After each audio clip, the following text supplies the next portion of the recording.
Hello friends, acquaintances, and enemies of all ages, my name is Justin and this is my review for the game, Bastion. Bastion is a single-player action-adventure game made by Supergiant Games in July of 2011. You play as a silent protagonist known only as the Kid, who wakes up to find that the beautiful city of Caelondia has been destroyed by a catastrophic event known as the Calamity.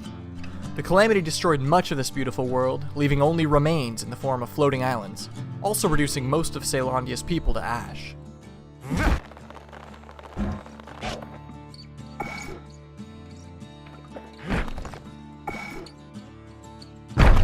Kid does what he has to do. So yeah, the Kid is kind of screwed up sometimes. The Kid sets off in search of the Bastion, as it was the beacon of hope for Caelondia. It's also where everyone was instructed to go if a catastrophic event were to ever happen. Upon arrival, the Kid discovers that the Bastion has also been reduced to a mere shell of its former self. It is shortly after this that he meets Rux, an older gentleman who tells the Kid to collect the cores that powered Caelondia previously. Collecting these upgrade the Bastion with various buildings that Kid can use on his quest.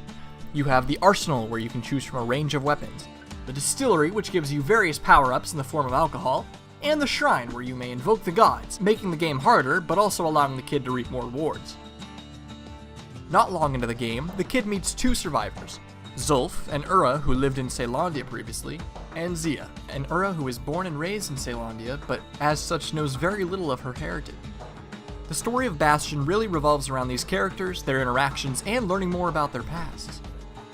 The characters are all likable in their own unique way, kind of like how Zia has a beautiful voice and is a genuinely friendly person, or how Rux has such a way with words that you get enthralled into listening to him speak, or how Zulf is the type of person who I really hope gets left behind when being attacked by his own people. I mean, he's pretty cool. Sorry about that. Back on track. The world of Bastion is an interesting one. As you run around, the ground flies up beneath you, forming paths that you may walk on. It works on a typical level system, with the Bastion being the hub. You choose a level, a place where a shard is being detected, and take the Skyway to it. From there, it's usually a get from point A to point B type of game, with a huge variety of monsters that have been brought out by the Calamity. While running through the different levels, the Kid will find various weapons that he can add to his arsenal. Now, they mention some of the Kid's experience in a war-type setting, but my god is he proficient with so many types of weapons. Guns, bows, a flamethrower. He also has his trusty shield, which is something you get right off the bat and is arguably the best equipment the Kid has. It can block most attacks, and if timed correctly, can reflect projectiles and parry attacks for a huge amount of damage. Oh, he can also do this. It's all of this that keeps Bastion's gameplay from getting stale. Each area you experience new enemies, new terrains, and usually new weapons as well. The visual style of Bastion sets it apart from any other game I've ever played. Not a single game feels even similar in art, and I love it. It's beautiful, easy to tell what's going on, and the Kid moves around very smoothly.